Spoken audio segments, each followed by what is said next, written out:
Hello, and welcome to your first grant review orientation.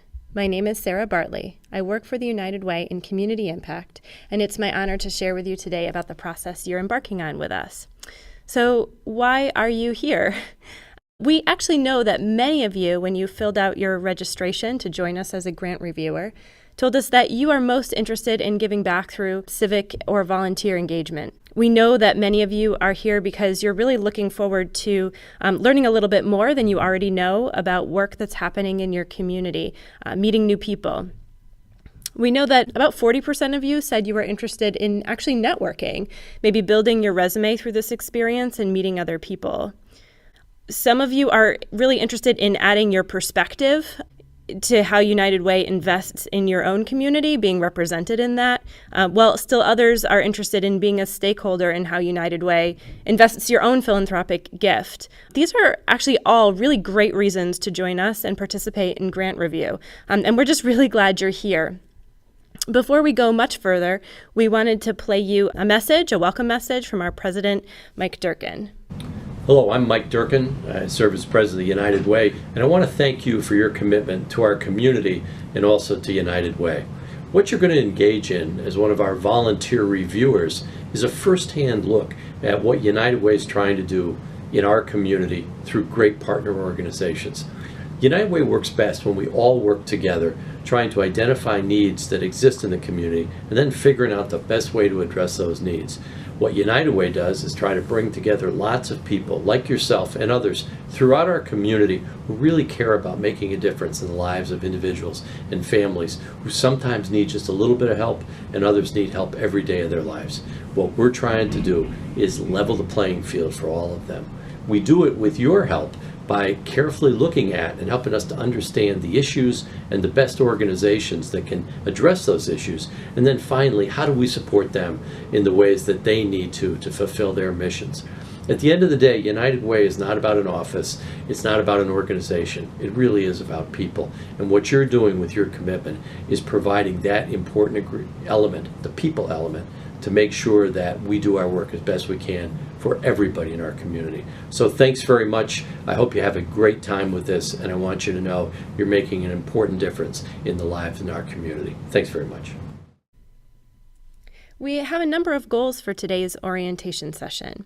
Today is actually the first of 2 orientations that you will get, both virtual video orientations. The goal of today's session is to share how grant review fits into United Way's core mission in the community. Secondly, we want to provide some clarity for you around how your work is going to influence how United Way invests funding in the community. Finally, we want to spend some time with you today unpacking the timeline for the next 5 months, because we want you to finish this session feeling confident about what's coming up next for you. And we hope to start getting actually maybe kind of excited about some of these activities that we have planned for you.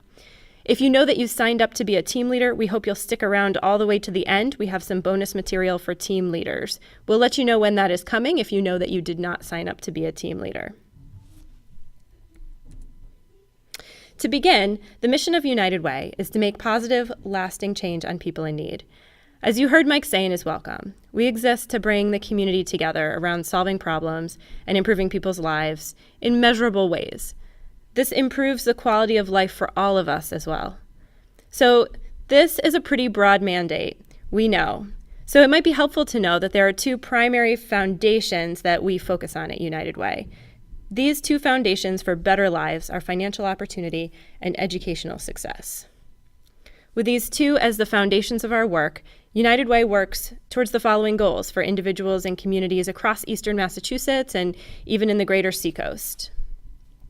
Our goals are that all individuals and families will have safe, permanent, affordable housing, that all adults will have jobs that allow them to support themselves and their families, that all adults are able to meet their basic needs and achieve a state of financial well-being, that children can enter kindergarten ready to learn and then stay on track while they're in school and graduate from high school ready to succeed in a college or in careers. So you may be wondering how United Way actually goes about working towards these really big goals that we just shared. It begins by identifying the most pressing issues that our communities face. Just for example, our communities face real challenges like homelessness or unequal access to educational opportunities. As we identify these needs, United Way brings people together, nonprofit organizations, companies, government entities, community groups. We bring them together to make change. We raise philanthropic resources, we focus those on the most effective nonprofit programs, and then measure their progress as we go. Raising money is just one way we can focus on solving problems, though. United Way also works across our communities to lead innovative initiatives, to fill gaps in service, to mobilize tens of thousands of volunteers, which today includes you, thank you, and to advocate for public policy solutions. Some of you have actually come to this process having previously participated in a United Way initiative. Maybe you've participated in youth ventures or an industry group like our private equity venture capital or our Women's Leadership Council. For those of you who haven't already had the opportunity to participate in one of these, they can be great next steps as volunteer and leadership opportunities to apply some of the experience we know that you're going to gain from grant review over the next couple of months. But today, we're here to talk about strategic grant making. We're going to focus on introducing you to what strategic grant making is, because that's the work that you're joining us for in grant review. Strategic grant making is one of the most significant ways, actually, that United Way delivers on the approaches and the goals and the mission we just shared with you. As donors entrust unrestricted philanthropic contributions to United Way, we focus that money on nonprofit partners, and we craft those partnerships, design them around positive outcomes for people in need. In this particular round, United Way has identified 8 funding priorities that we're going to describe in a little bit more detail next. These 8 priorities were really designed around delivering high-quality direct services to people in need. And we support organizations who can demonstrate a track record of success getting those positive outcomes towards our goals. The funding that United Way has targeted in this RFP, the funding priorities that we've targeted were developed through extensive research. You may sort of wonder where they came from. United Way does extensive research, discusses with field experts. We convene our partner organizations pretty intently to hear from them. And we also have had some discussion, some pretty focused discussion with United Way donors and campaigns all over our region.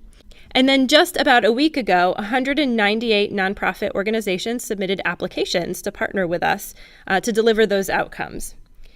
If those organizations are approved, or the ones that are approved, we will come into partnership with us and we will provide unrestricted funds to those organizations.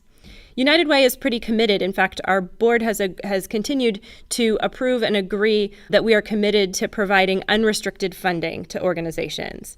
That is money that those organizations can determine how they want to spend. They can determine to use those funds to get, in whatever way is going to get the best outcomes for the people they serve. For example, they might spend the money to invest in teacher quality, in retaining staff, fixing equipment, developing a new curriculum, or simply keeping the lights on.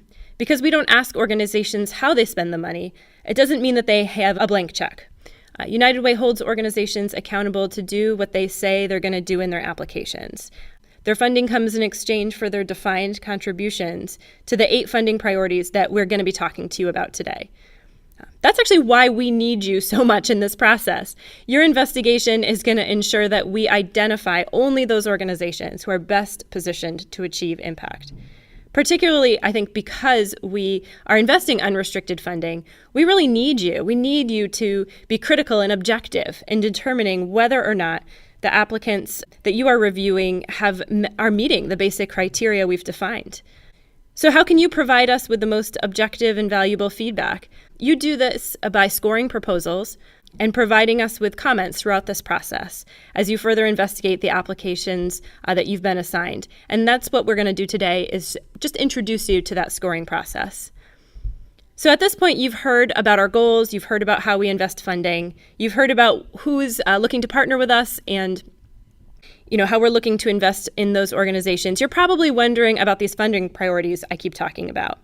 There are 8, and conveniently, there are 4 funding priorities for achieving financial opportunity and 4 for educational success. In financial opportunity, United Way is funding ending family homelessness. So I think we're all aware that our region of the country is a pretty desirable place to live, and that's great for many of us. Perhaps it's what brought you to live here. It also makes it, though, an expensive place to live, and as a result, we've got a growing problem of family homelessness.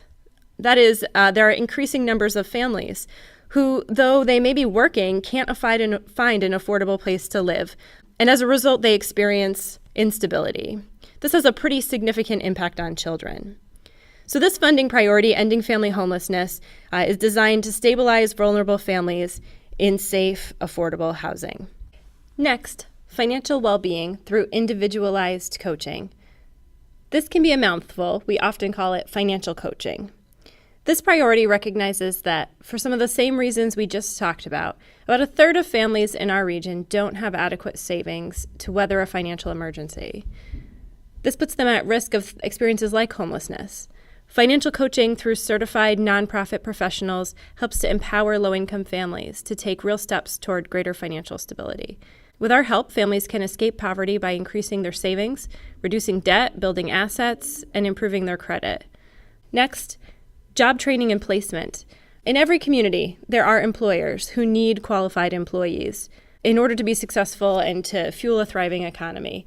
People also have needs. Adults need jobs that will pay a living wage so they can support themselves and their families. What job training and placement does is to bring these two pieces together. Organizations identify career tracks that exist in their local communities, and then they help to train and to prepare people and then place them in those jobs, ideally jobs that are going to help support themselves and their families. So finally, you might notice I skipped financial opportunity centers.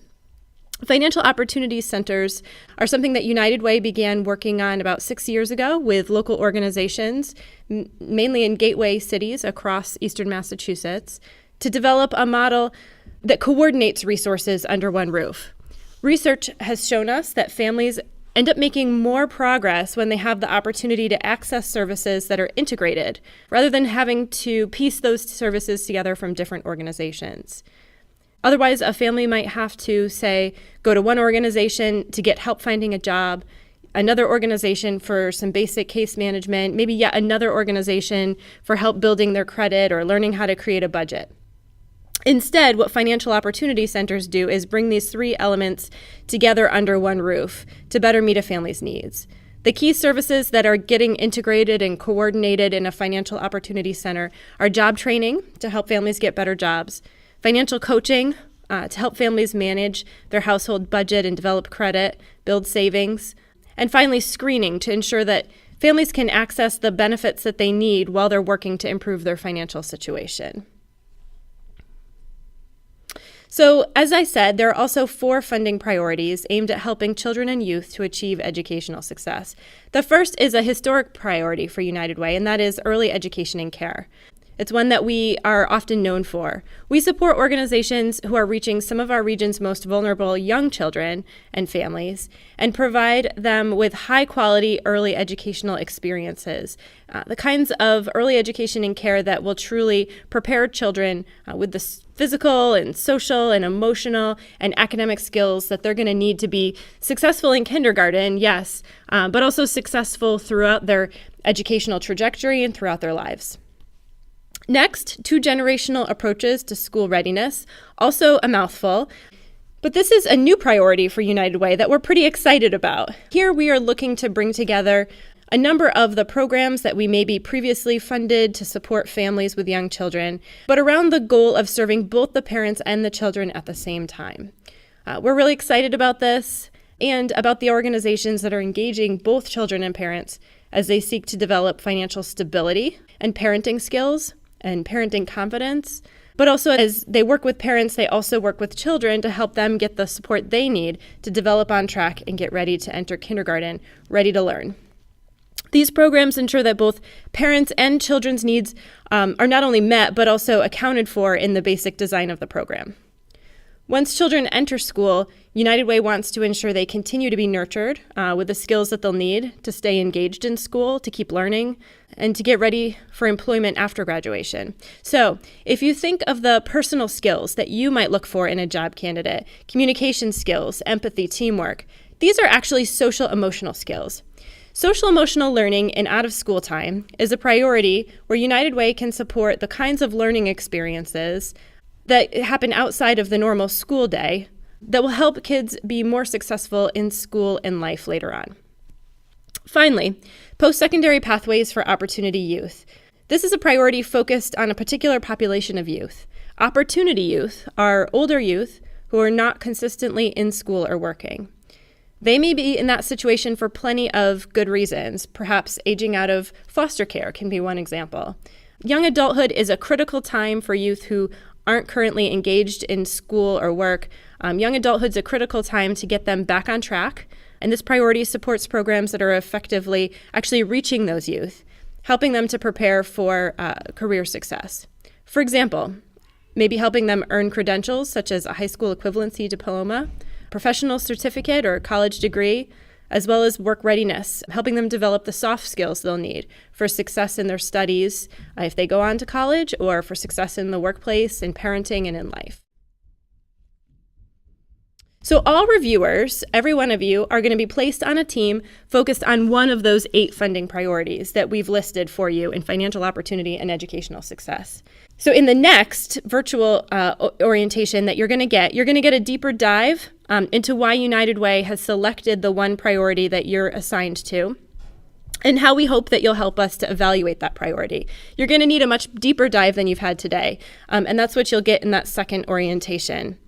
If the priorities we shared look maybe vaguely familiar to you, it may be because when you registered, we actually asked you about your interests, and we're going to do our best to place you on a team that is going to match you to those interests.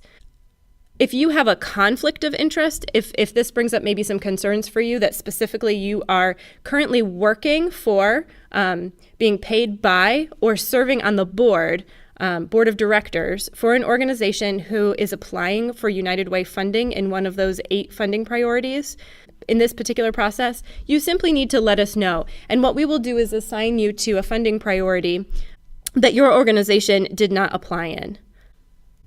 So when you're assigned to a funding priority, you're going to be placed on a team with 5 to 7 other volunteers like yourself.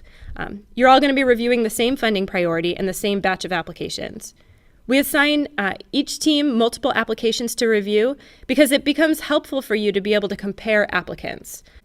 While scoring one applicant is a great experience, sometimes it actually gets easier to score when you have 2 and 3, in this case 5 applications to consider and compare and then arrive at your scores. Your team is actually going to, though, work together to get this done. To support your team, you're going to have a team leader. A team leader is a designated grant reviewer who has volunteered to be willing to help periodically check in and make sure everyone is on track. They can answer basic questions, and they will help to schedule meetings. You'll also have a staff liaison. With 8 separate funding priorities and almost 200 applicants, more than 400 volunteers participating in this process, no one staff person alone can manage this process. So instead, we're going to draw on the expertise of about a dozen of our staff and community impact to facilitate your teams and your team discussions. Your staff liaison is going to be reading the applications alongside you, helping to collect your input, reading it, and they're also going to facilitate your discussion group at the end of the process. If you offered to host when you registered, if you said you have a conference room you're willing to host, if you have significant program experience, that will be identified to your team leader so they can use you as a resource person over these next 5 months. So let's talk a little bit about how the timeline is going to unfold between now and mid-March. The timeline's really been organized with your experience in mind. We've really paced out this process over several months so that you can fully digest your applications and come to pretty confident conclusions about each applicant.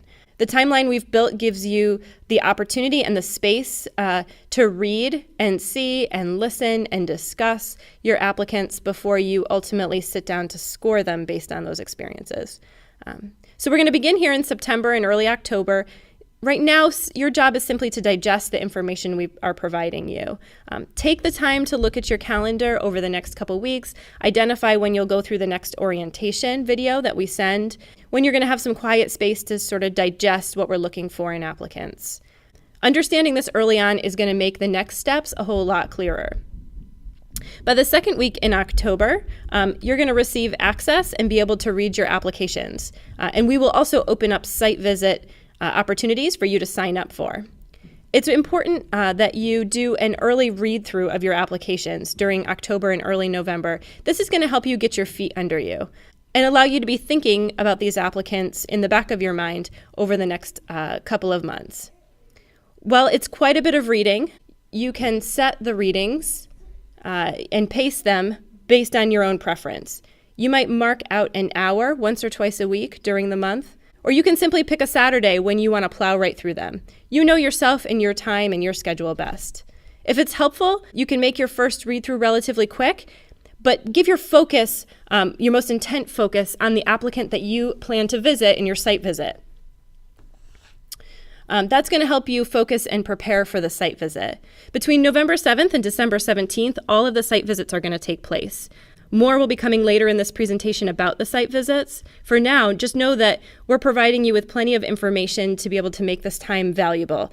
We ask that you pick at least one site visit to attend, unless traveling to participate in them is simply impossible for you, because we know that site visits are going to be a great experience for you, and we want you to have the opportunity to have them. Before we take a break over the holidays, your team leader will be in touch with a poll to get your availability and to schedule a discussion group meeting for January or February. We give you a solid 8 weeks in which this meeting can take place because it's so important that your team actually come together, everyone, face to face, and discuss applicants. This meeting is going to be scheduled around the availability of your team members only and your facilitator, your staff liaison. This is an in-person forum to discuss your applicants and your site visits. That's really why we give you time for it, and we allow you to set the date on your own. The meeting will be facilitated by your staff liaison, and we're going to be sure at that meeting to leave time to go over any scoring forms and make sure you are prepared to be able to score applicants after your discussion group meeting. It would be great if within 2 weeks of your discussion group meeting, while the information and the discussion is still fresh, you'll be able to go into EC Impact and score your applicants. But we do give you until March 16th to complete this task, as we know that life can sometimes get in the way. So you probably noticed that by this calendar, it's possible, if your discussion group meeting happens to take place in early January, that by February you really could be wrapped up with this process. But again, we want to give you to March 16th, knowing that you all have a lot on your plates, and we want to give you plenty of time for scoring. If your discussion group doesn't happen until later in February, you're going to need until March 16th to submit your scores. So your scores themselves are going to be based on your best judgment. They're not the consensus of the team. We're looking for your team discussions to help reveal other people's perspectives and spur your thinking, not necessarily to have to arrive at a consensus. Though, if you do arrive at consensus, that's okay. While your team may get consensus, it's okay if they don't. We've recruited a diverse pool of reviewers because we actually want to hear diverse feedback. We want you to hear that diverse feedback actually as well. This is one way that we can take seriously some issues of equity in grant making. The only way we can know that we're hearing and ensure we're hearing diverse voices, the voices of many stakeholders in our community, is to engage those voices and to give you the opportunity to tell us what you've seen and what you've heard and what you've observed. That's why you score applications on your own at the end. But please know that March is not the end. You can expect to hear back from us with a full report of what we've learned from you. You may be wondering what the applications you're going to read are going to look like. We've certainly been talking plenty about them.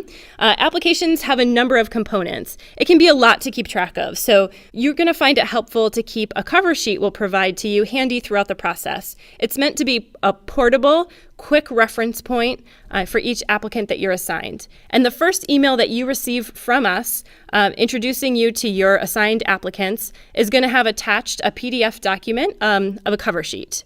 It summarizes information already provided in the application, but we imagine that by the time you go on your site visit or get to your discussion group, it might be handy to have something you can pull out and help with your recall of who those organizations are that you were assigned. So keep it handy. You might want to print it. Expect it to be a front and back of one page. So while the PDF cover sheet is emailed to you, you actually access your full application and do all of your scoring in United Way's online grant database called EC Impact. United Way doesn't automatically provide you with printed versions of your applications. That would be pretty cost prohibitive with the size and scope of this review for us. But we do provide you with instructions for how to use EC Impact. And you can actually easily export and print your applicants on your own from this online database. If you really need a printed copy, I know I like to have one when I'm reviewing an application, but it's just cost prohibitive for you to print your own copy. Get in touch. We can help on a case-by-case basis. But we are imagining that you will have the ability to use a computer to access EC Impact, where you will read all of your applications. You will also score and submit those scores there. You also sign up for your site visits in EC Impact, so keep that handy. And we will provide you with easy tutorials that you can watch, quick video tutorials at each stage in the process to show you how to use EC Impact. We also have an email address you can see on screen where you can send any tech support questions. A live United Way staff person does monitor that email and can even talk to you on the phone and walk you through it. So as I said, applications have a number of components. You're going to have access to the entire application package for each applicant who you are assigned to read. But you're actually only required to read and score certain sections. So you are required to read and score the preliminary sections, as well as the funding priority that your team is assigned.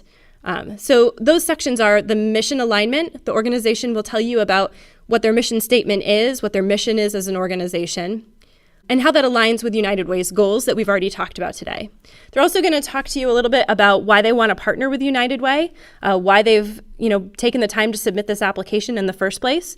And those sections are going to have they're going to have items that you're going to be scoring. They're also going to tell you about how they're responding to a community need. Who's the population they're looking to reach with these services? What do they know about those people and their needs? How do they craft their programming to meet those needs? You're also going to read that section and you're going to score it. There's also a section about how the organization is led. Who is at the helm of this organization? Why are they competent to do that work? And who's participating in their leadership teams. That section you're also going to read and you're going to score. It comes with quite a bit of financial information that actually is not required of you to read. It's going to be visible so you can look at it if you're curious, but a separate team is going to read and review the financial information, and they're going to be able to give us some basic guidance around whether this organization is a safe funding investment for us or not. Next, know that some organizations, in fact, many of our organizations, apply in multiple funding priorities. We told you about the 8. There are a very small number of organizations that apply in all 8. Many will apply in perhaps 4, some in 2, some in only 1. You are only responsible to read and score your team's assigned priority. Again, we don't hide the information. You are welcome to read the other funding priorities. Perhaps you read one and you say, gee, I wonder what else they want to do with United Way. You might want to access and skim those, but it's not required, and you will not be asked to score the other funding priorities in which an organization has applied. Finally, the application will come with a variety of attachments. Again, these are visible. They won't have their own separate scoring sheets, but may provide information that's helpful for you for some of these other sections that you will be scoring. One thing that, before I move on to site visits, one thing you may notice in all of these sections is that organizations don't actually request a certain amount of money from United Way. This is important for you to know up front so you're not confused when you start reading. If you've reviewed project requests from an organization as part of another grant review process, know that our process is actually pretty distinct and different from that. Rather than asking United Way for a specific amount of money, each organization receives funding based on, first of all, the amount of money United Way has available. We raise money year to year. So their awards will be based on the amount of money we have available, and then calibrated to what contribution they're making to our community impact goals. So that's actually why your review is so important. We're not deciding necessarily whether or not to fund projects. We're choosing which organizations are best positioned to help us reach our community impact goals. Who's providing the most high quality service? Who's reaching our priority populations in communities across our region? And then we're actually providing them with a share of the money we have available, a share of the unrestricted dollars that we can raise that's in keeping with the contribution they're making to our goals. So I hope that's helpful as you prepare to read. So as we've shared previously, we want to challenge every reviewer, if at all possible, to attend a site visit. People really tend to enjoy site visits. They can bring an application alive, what might otherwise be a bit of a cold read. Also, the goal is that your review team would divide up the applicants that your team is assigned and try to make sure that at least one reviewer can attend each visit. That's how we're going to make sure that when you get to your discussion group, somebody can represent each organization in terms of having seen and experienced and met their staff. So for example, if you're on a team with 6 other reviewers and you're assigned 5 applicants, perhaps one person is unable to attend a visit, but the other 5 can go. You also are welcome to attend more than one visit if you'd like. We know that people get busy and we're giving you only about 6 weeks for these. So we recognize that it may be challenging for you to get to more than one, but if you wish to, you're certainly welcome to. So very soon we're going to place you on a team and you're going to be able to log into EC Impact and see the site visit dates that are available and select at least one.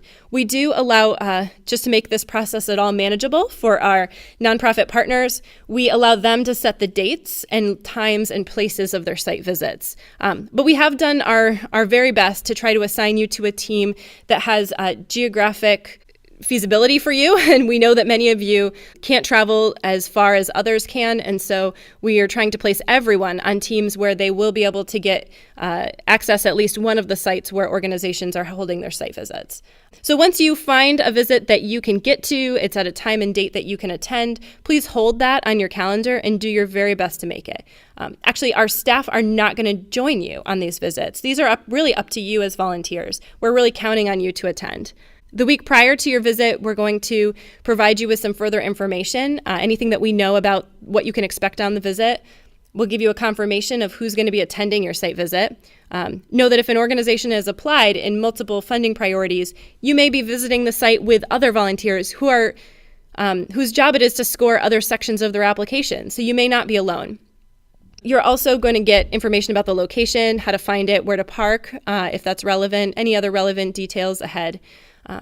If the site visit date falls through, there will be a backup date that you can utilize, and we would ask you to again, try to make that date. So one thing to know is that we have created a site visit questionnaire for you. The site visit questionnaire identifies a couple of questions that we suggest you may want to ask.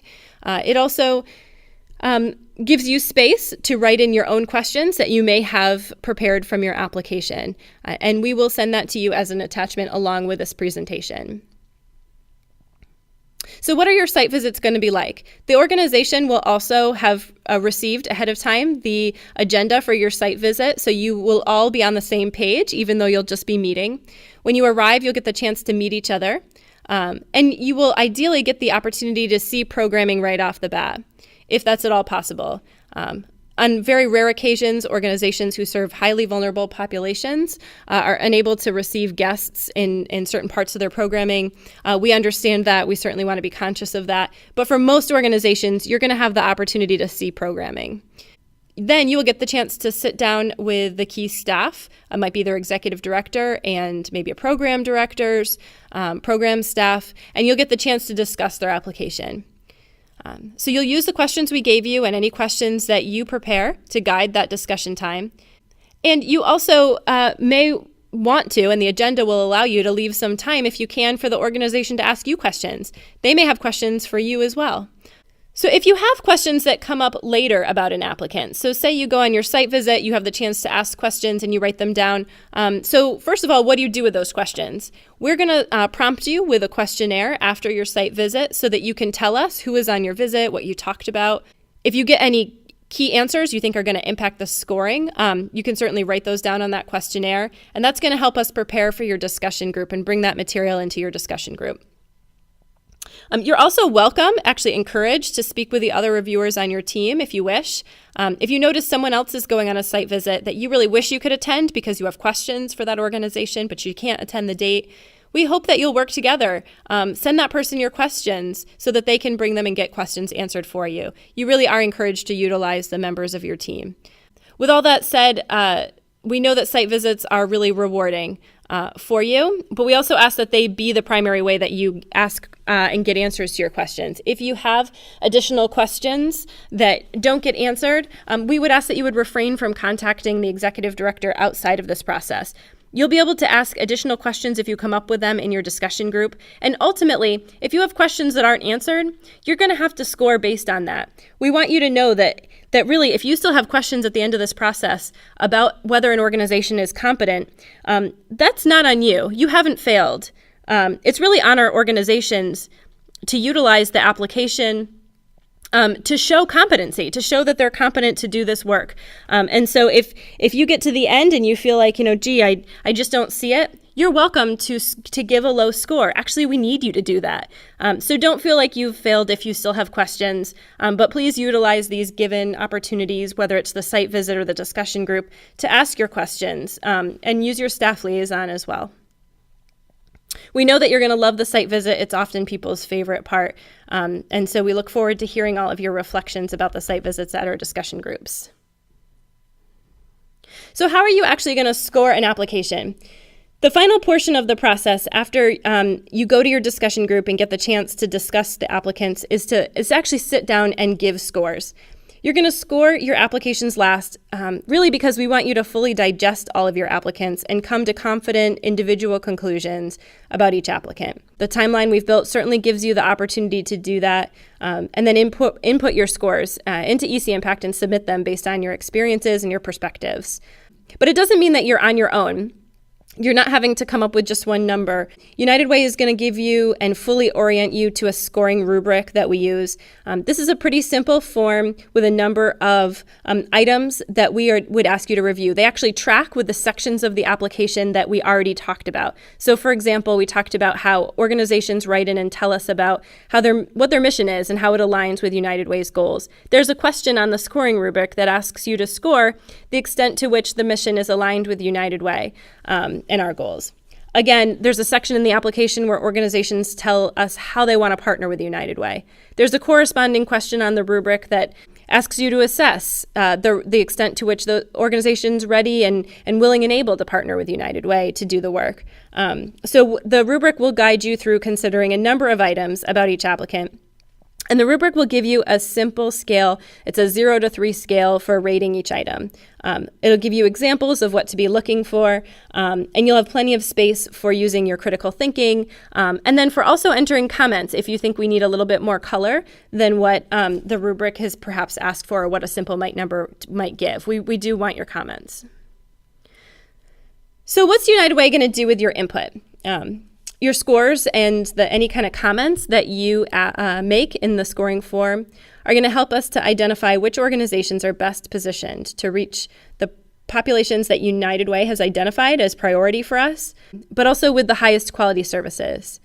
Your input's going to directly impact the funding decisions that we're making this spring following the conclusion of the review phase. We will also report back to you what we've learned from you and from your peers. We know you're not actually scoring every section, so you might be curious to know how the financial review, for example, wraps up because you come to care and concerned about the organizations that you're reviewing. We do want to report back to you, and we plan to report back to you on what we're hearing about our applicants. And then we'll also report back about all of our funding decisions once they're finalized. We certainly will include you in those announcements. We're hoping to have plenty of time for celebration too once all of that is out. We'll be looking forward to celebrating the impact that all of us are going to be having together through strategic grant making. So we recognize that this has been a lot of information. So what's your immediate next steps? Let's just review your immediate next steps. This week, please just digest this information that we've given you so far. If it's not clear, you can send in an email question and we're happy to answer your questions. And then next week and the following week, watch for and make time, set aside about an hour to carefully review the next orientation. This will give you a deeper dive into the content that you're going to review, one of the 8 funding priorities, and tell you what to expect so you know what kinds of things to be thinking about as you're reading applicants. And then in early to mid-October, you can watch for an invitation to our grant-making database, EC Impact, so that you can sign up for a site visit. And you can start doing your first read-through of applications without scoring them, so that you can be prepared for your site visit and just to begin thinking about all of your applicants. So if you're short on time in the next month, really, what is the minimum thing that you would need to do? The minimum thing to do would be to watch for that invitation. Well, first, digest the next orientation, then watch for that site visit, sign up, grab a site visit, get the application for the organization you're visiting, and read that thoroughly. That should really be and can be your most immediate next step. There'll be plenty of time as October and November and December unfold for you to really dig into reading the rest of your applicants. So I hope this has been helpful. Certainly thank you for taking the time to read this orientation. The next portion that we're going to do is specifically for those who have indicated an interest in serving as team leaders when they registered. All of you are welcome to review the following slides. In fact, they might very well make you a better team member if you do review them. But just know, just so that you know what team leaders will be doing, but just know that if you're sure that you did not indicate willingness to serve as a team leader, you can actually pause or end this video at this point and skip to the end. The final slide is going to be staff contact information if you need it. So we'll say goodbye to those of you who know you didn't need to be a team leader, but for those who think you may have signed up with interest, we may pick you, so please stay on for this important content coming next. All right. Thank you for being willing to serve as a team leader. Really, we couldn't do this without you. You are the glue that's going to keep this process together. Maybe you might think back to the first time you've participated in something like this.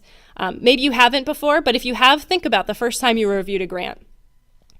It's very likely that you felt a little anxiety with the process. Maybe you felt ill-equipped to make judgments about the quality of nonprofit services. The organizations you're going to review are all doing great work, and it can be daunting to have to score that and to say that someone isn't doing something that's expected of them, because you're very likely going to fall in love with the work that they're doing. That's normal. That's to be expected. In fact, it's encouraged that you would like the organizations you're scoring. So some people find it daunting to score an application, but with experience, maybe this became something you felt more confident in doing. You can really support your team members by sharing that with them. When they're unsure how to approach this task or maybe unsure how to score, help your team members stay focused throughout the process. Remind them what to prioritize month to month and encourage them to give a critical eye to each of their applicants. If you do that, you really will be a successful team leader, and we really appreciate that. You can really simply just cheerlead for your team by encouraging people to stay on track. And you can use your staff liaison as a resource if you get stuck. So how do you know when to touch base with your team? So we're going to provide you with a detailed timeline for those of you who like to have something in writing that you can put check marks next to. We will provide you with that in writing, but we also promise that we'll communicate with you regularly. I'm going to build email groups both for team leaders as well as for everyone so that we can occasionally reach out and say, hey, could you be encouraging your team members? Could you check back and see if people have been signing up for site visits and be encouraging your team members to do so?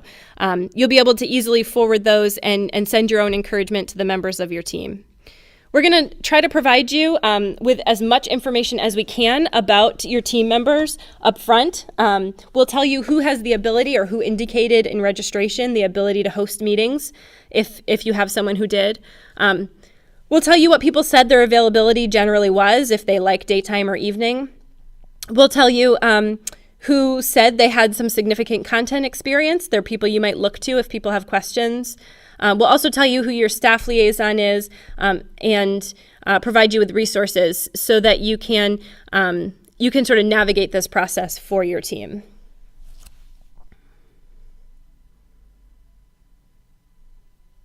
So here's a quick glimpse at when we hope you'll actually plug in and rally your team. Again, this will be provided in writing, but let's just quick go through the timeline and highlight those moments.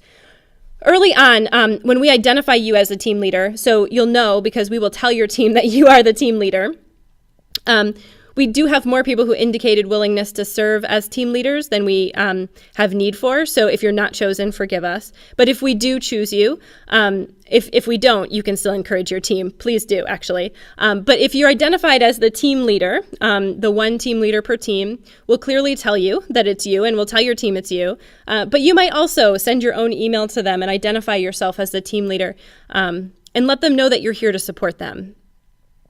Then, when it's appropriate, you can challenge your team to divide up the site visits for your assigned applicants to make sure that each team gets a visitor from your team, or that each organization gets a visitor from your team. You should be able to see an EC impact if the members of your team are signing up, so you can nudge people gently. We know that they're going to love the site visit, and that encouragement might help them overcome concerns they might have about their availability. If you find early on that someone is having difficulty using EC Impact, that's a key moment when we tend to lose people. If they find they have a hard time logging on that first time, they may easily drop off. Please connect them with our CI help desk. The website or the email address is right here. That can be a quick way you can keep someone on the wagon through this process if they're initially sort of unsure how to use the website. Again, you don't have to answer their questions, just be pointing them in the right direction. If time allows, you might want to reach out to people during the site visit period just to see how people are doing and to answer any questions they might have about the reflections. Sometimes people don't reach out and ask their questions, but if you prompt them, you find out they do have questions. You'll certainly then also want to reach out to people during the month of December. We would really ideally love to not communicate with anyone between December 17th and January 2nd so that we can give you all plenty of rest time with family. But before that happens, you may want to reach out to your group and start the process of scheduling your discussion group meeting. If you don't get to it before the holidays, give people that holiday break, and you can do it right away on January 2nd, after January 2nd.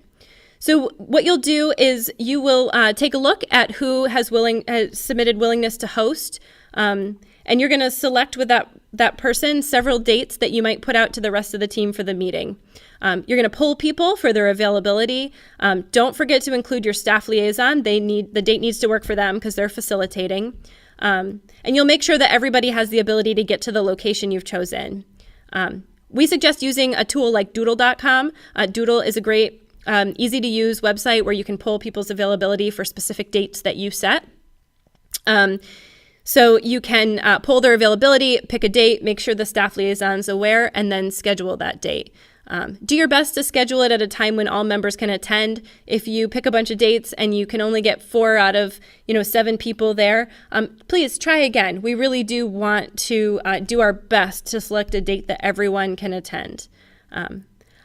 I hope that you won't need to be reminding people to actually score and submit their scores. By the time we get to the point where people are scoring applications, they will have had a lot of participation, and so we think it will be pretty straightforward for them. But we may reach out to you if we see that scores are not coming in within a couple of weeks of your discussion group, so you can remind people to stay focused, that they're not done. So again, you're not alone. You're going to have plenty of resources to help you to be a successful team leader. To start, you have me if you're in Massachusetts, and you can reach out to me anytime with a question. If you are in the New Hampshire or Maine Seacoast area, you have Lauren Wool, who I think many of you are familiar with. You also have the same technical support that's available to all reviewers, and you will have a staff liaison who can answer questions. I would like to provide you, and I plan to provide you with a resource document, sort of a table of contents that links to all the handouts and orientation materials we've been giving. Just in case you need to easily find something, we don't expect you to have to scroll through your email to try to find something. We want it to make it really easy for you to find something. And then finally, certainly Doodle.com is a great resource. And then finally, if you ever find that your team seems off track, maybe you early on in the process, you send some encouragement and you're just getting back a lot of questions and people don't seem to know what they're supposed to be doing. United Way has quite a few conference call lines that we own, and we can make those available for your team what you might do is simply contact your staff liaison and say, hey, I think it would be really helpful if everyone were to have a phone call so we can all get on the same page. Your staff liaison can hold a conference call line for a particular date and provide you all with the phone number to call in. That can be a really quick way without having to travel for the members of your team to all meet each other. And I'm sure your staff liaison or you could easily facilitate that meeting point and answer any questions that people have. So please know that that's a resource available to you and your staff liaison can assist. So here is our contact information. If you have any questions, I'll conclude with that contact information. Again, you're welcome to reach out to me. And again, thank you for serving as a team leader. You, as we said, are the glue that's going to hold this process together, and we appreciate you supporting your other reviewers. We hope you'll have the opportunity to be placed on a fairly diverse team, people with all kinds of experience that they bring to this process. We've recruited people with lived experience, people with nonprofit experience, people with for-profit and business experience, community volunteers, United Way donors and champions. We want you to have the chance to meet new people, and so as a team leader, you can keep that in mind and facilitate community around your group as well. So thank you for that. If you can approach it with that spirit, know how much we appreciate that. It means a lot to us at United Way, and we thank you for living united.